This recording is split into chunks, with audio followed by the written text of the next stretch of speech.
À l'occasion de la Journée internationale des victimes de disparition forcée, le FOCODE a sorti une déclaration dans laquelle il y rappelle que le phénomène de disparition forcée continue au Burundi en dépit des promesses qui avaient été faites par le président Evariste Ndayishimiye, qui notamment dans son discours du 29 juillet 2022 en Ngozi, avait déclaré que des groupes qui kidnappaient des citoyens avaient été démantelés et que par conséquent, le phénomène de disparition forcée allait s'arrêter.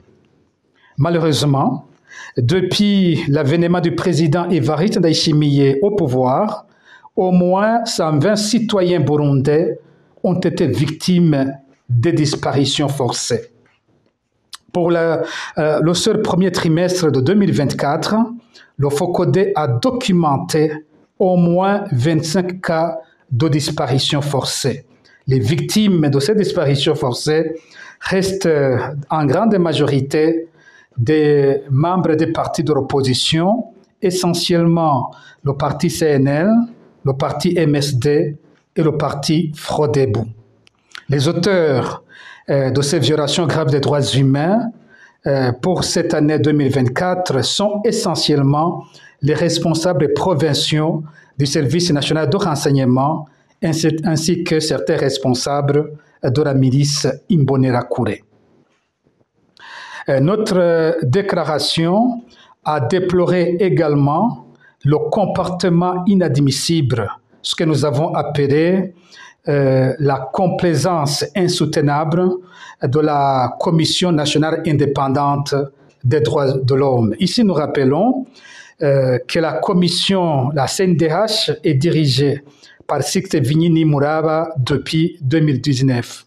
Dans les 5 rapports que la commission a déjà publiés sous la présidence de Sixte Vinyini Muraba, la CNDH n'a jamais rapporté un seul cas de disparition forcée. Alors que sur la même période, depuis 2019, le FOCODE a documenté 166 cas de disparition forcée. Et cette situation est extrêmement inquiétante, notamment à la veille des élections de 2025. Quand nous voyons l'allure alarmante que nous avons en 2024 des cas de disparition forcée, nous nous inquiétons que cette allure va s'accroître dans les mois qui viennent. Et cela va se faire en l'absence d'une véritable commission nationale des droits de l'homme crédible, véritablement indépendante, capable de surveiller ce genre de situation de violation grave des droits humains. Et c'est pour cette raison que dans notre déclaration, nous avons demandé le renouvellement du mandat du rapporteur spécial des Nations Unies sur la situation des droits de l'homme au Burundi, le renouvellement du mandat, mais aussi le renforcement de ses moyens d'action.